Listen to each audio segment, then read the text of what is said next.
les règles de mise en place du tribunal arbitral, comment régler les incidents de défaut de nomination d'arbitre, comment gérer les incidents tenant à la récusation des arbitres, vous voyez, dans quel délai il faut rendre la sentence, n'est-ce pas? Ça, c'est l'arbitrage ad hoc. Et on vous dit que la plupart des dispositions de l'acte uniforme sur l'arbitrage sont supplétives de la volonté des parties parce que cet acte uniforme-là, il prévoit justement ce que la manière dont les parties doivent procéder.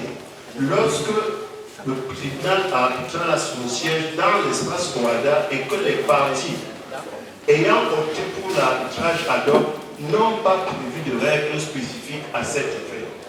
Maintenant, l'arbitrage institutionnel, c'est celui qui est administré au sein d'une institution, comme le GICAM, l'arbitrage GICAM, et qui dispose d'un règlement d'arbitrage, lequel vous dit comment on met en place un tribunal arbitral, comment on récuse un arbitre, comment procéder lorsqu'une partie s'abstient de nommer son arbitre dans tout, lorsque les arbitres déjà nommés ne s'accordent pas sur le choix de celui qui va présider, vous comprenez? Mais quand vous voulez recourir à l'arbitrage institutionnel, vous devez dans votre clause, dans votre convention d'arbitrage, c'est-à-dire clause compromissoire ou compromis d'arbitrage, spécifier le centre d'arbitrage auquel vous voulez recourir. Si vous ne vous borderez pas seulement à dire les litiges relatifs à l'application ou à l'interprétation du présent contrat seront réglés par voie d'arbitrage. Si vous dites ça, vous vous arrêtez. Si le siège du tribunal arbitral est dans l'espace OADA, du coup, on a affaire à une clause d'arbitrage ad hoc. Et comme c'est tout ce que vous avez écrit, on va voir se conformer aux prévisions de l'acte uniforme relatif à l'arbitrage pour mener cet arbitrage. Mais si vous dites les litiges relatifs à l'interprétation ou à l'application présent contrat seront réglés par arbitrage conformément au règlement du GICAM. Du coup, le premier lecteur voit très bien que les parties ont opté pour l'arbitrage, mais pour l'arbitrage GICAM. Il y a plusieurs centres d'arbitrage au monde. Donc, si vous savez qu'il y en a un sur la ligne, si c'est là-bas que vous voulez aller, vous écrivez que s'il y a un litige, c'est sur le centre qui est dans la ligne. C'est là-bas. Donc, vous voyez pour l'arbitrage ad hoc et l'arbitrage institutionnel. Maintenant, l'arbitrage des investissements. Vous voyez, l'article 3 de l'acte uniforme qui inclut l'arbitrage des investissements dans le champ matériel, l'arbitrage OADA, il vous dit que l'arbitrage a lieu soit sur la base d'une convention d'arbitrage, c'est-à-dire une clause compromissoire ou un compromis d'arbitrage, soit sur la base d'un instrument relatif aux investissements. Donc, le code des investissements, la charte camerounaise d'investissement ou le règlement CEMAC offre la possibilité aux investisseurs qui s'intéressent soit au Cameroun, soit au CEMAC, de pouvoir attraire le Cameroun dans l'arbitrage, à un système d'arbitrage de leur choix.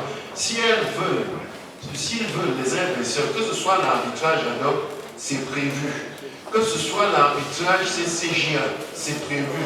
Que ce soit l'arbitrage Cameroun, c'est prévu. L'arbitrage SIRDI, l'arbitrage, voilà, j'en profite pour annoncer l'arrivée de Ella, qui vient du SIRDIS. Et là, que tu te lever pour prendre ta clause ici.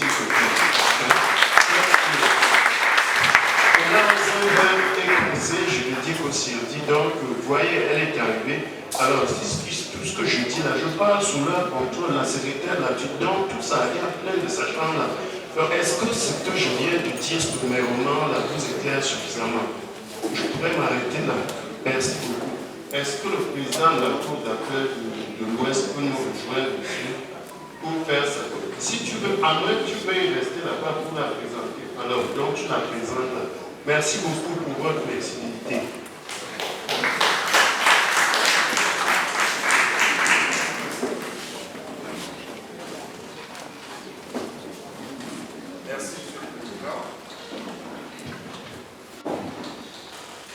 je m'en voudrais de ne pas sacrifier au reste de nos séances, en remerciant l'honneur que vous avez fait à la présentation. Ma présente présentation est relative à l'interpellation du secrétaire permanent de ce matin. Ce matin, il a posé la question: quel est le rôle du juge? Et en tant que juge, je me suis senti interpellé. J'ai compris pourquoi Gaston m'avait assigné cette réflexion.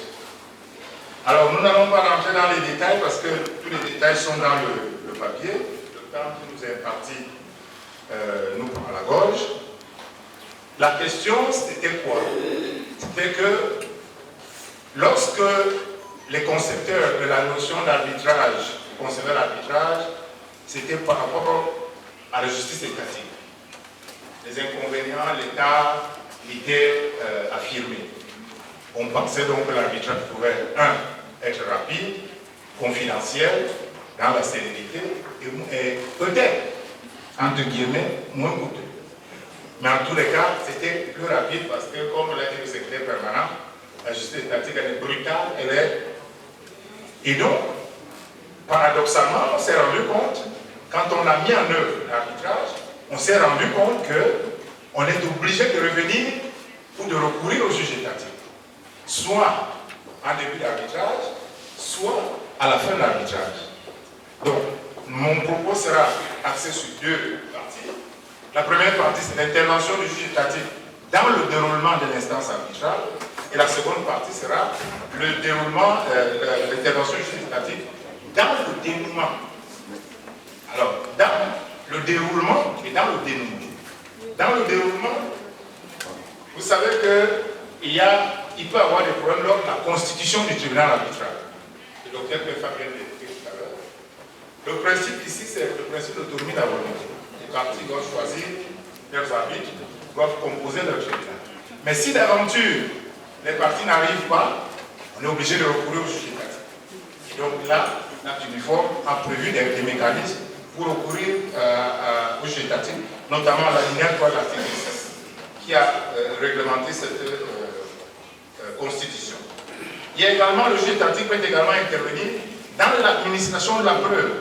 Vous savez bien que dans l'administration de la preuve, c'est la preuve en matière civile, en matière commerciale, elle peut être libre, mais il peut y avoir des moyens, des méthodes, des preuves qui sont à rechercher et dont l'exécution forcée peut être envisagée. Donc, on est obligé également de recourir au juge étatique qui peut ordonner qu'une partie produise certaines pièces ou qui peut ordonner des expertises, ainsi de suite. Ça, c'est la deuxième intervention. La troisième intervention du juge, lors du déroulement de l'instance arbitrale, c'est dans la durée. L'hypothèse ici, elle est prévue par les articles 12 et 16 de l'acte uniforme sur l'arbitrage. Lorsque l'arbitrage a été, le tribunal a été composé, les arbitres sont mis au travail, il peut arriver que la complexité, les exceptions, ainsi de suite, le délai prévu est expiré. On est obligé également de recourir au juge étatique pour la prorogation du délai. Le docteur Achille disait tout à l'heure que tout sortir de cette salle, il faudrait qu'il y ait des points de focalisation, tout le monde sache que désormais l'acte uniforme a réglementé en 9 mois, 3 mois pour l'annulation de la sentence arbitrale, nous allons y revenir, c'est dans le déroulement, et 6 mois à la CCJ. Une petite exception ici, c'est l'arbitrage Sirdi. Et mon prochain panéliste parlera de l'arbitrage Sirdi. Ici, l'arbitrage Sirdi n'amène à aucun moment l'intervention du juge. Aucun. Il se suffit lui-même, les règles sont cadrées, donc le panéliste qui va suivre va le faire. Et le juge étatique peut également intervenir en cours de procédure. Il peut s'avérer qu'il faille prendre des mesures urgentes. Le juge étatique est donc saisi pour prendre des mesures urgentes. Le tribunal arbitral peut le faire, si les parties le conviennent, mais le tribunal arbitral, le juge étatique peut le faire également si l'une des parties en fait la demande. Donc là, les mesures urgentes sont administrées pourvu qu'elles n'empiètent pas le fond du litige. Ceci dit, nous allons déboucher rapidement à l'intervention du juge étatique dans le dénouement de l'arbitrage. Et là, c'est dans deux circonstances. D'abord, dans le contrôle des sentences arbitrales et ensuite, dans la reconnaissance pour l'exéquature. Le contrôle des sentences arbitrales d'abord. Ce contrôle est fait de manière incidente, de façon incidente, lors des actions en nullité de la sentence. Là, le juge étatique contrôle la régularité conformément aux causes de nullité. Donc, il y a un petit toilettage à faire, peut-être que l'acte uniforme disposait en son article 5, et puis il y a eu, l'expression étant à la mode, un petit glissement, c'est l'article 6, qui devait être l'article 5, donc peut-être que le législateur va faire cette petite correction. C'est juste, je crois que c'est une coquille. Donc, pour le contrôle de la régularité de la sentence, c'est le juge étatique, et au Cameroun, c'est la cour d'appel. C'est-à-dire que c'est la cour d'appel du lieu où... Mais il y a également une nouveauté qu'il faut relever ici, c'est que l'alinéa 5, l'article 25, a admis, ce qui n'était pas dans l'acte uniforme de 97, a admis la tierce opposition. Parce qu'il dit ceci, la sentence arbitraire peut faire l'objet d'une tierce opposition devant la juridiction de l'État partie qui était compétente à défaut d'arbitrage. C'est une innovation qui n'existait pas dans l'acte uniforme de 97. Et on va acheminer, on va chuter sur la reconnaissance et l'exéquature. C'est l'article 30 de l'acte uniforme qui définit ce que c'est que la sentence arbitrale n'est susceptible d'exécution forcée qu'en vertu d'une décision d'exéquature rendue par la juridiction compétente dans l'État partie. Ici, les panélistes qui m'ont précédé ont effleuré le sujet. Ici, le docteur Kenfak l'a dit, la partie la plus diligente saisit le tribunal compétent, c'est comme ça que l'acte uniforme le désigne, mais les lois internes ont défini et c'est le juge de l'exéquature en la personne du président du tribunal de première instance, du lieu où la décision doit être exécutée. Et donc c'est par requête et il a un délai qui a été indiqué ce matin, il doit la poser. La question du collègue ce matin, c'est-à-dire nous avons une préoccupation. Je suis président du tribunal, le greffier en chef ou le greffe est sous ma responsabilité. Donc, lorsque vous avez déposé une requête, en principe, les requêtes sont déposées au secrétariat du président qui solutionne. S'il a solutionné, nous, le greffier en chef, si vous déposez chez le greffier en chef, en pratique, c'est difficile que le greffier en chef appose la formule exécutoire sans l'autorisation du président. En pratique. Mais, comme le docteur Kenfak l'a dit, les instances dirigeantes que sont nos États vont peut-être se pencher sur la question d'essayer de régler cette problématique. Je vous remercie.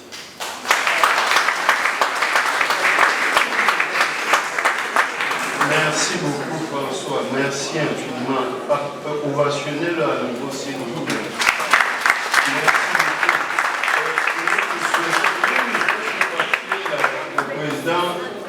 Dans le bridge de Esther. Donc, merci infiniment. Nous sommes de tout cœur avec toi pour le malheur que tu as connu et te souhaitons un bon retour, un bon voyage pour l'enterrement. À bientôt. Maintenant, je voudrais vous prier d'ovationner les professeurs Kémogne et Banamba de l'Université de Yaoundé qui nous ont rejoints entre-temps. Veuillez les accompagner.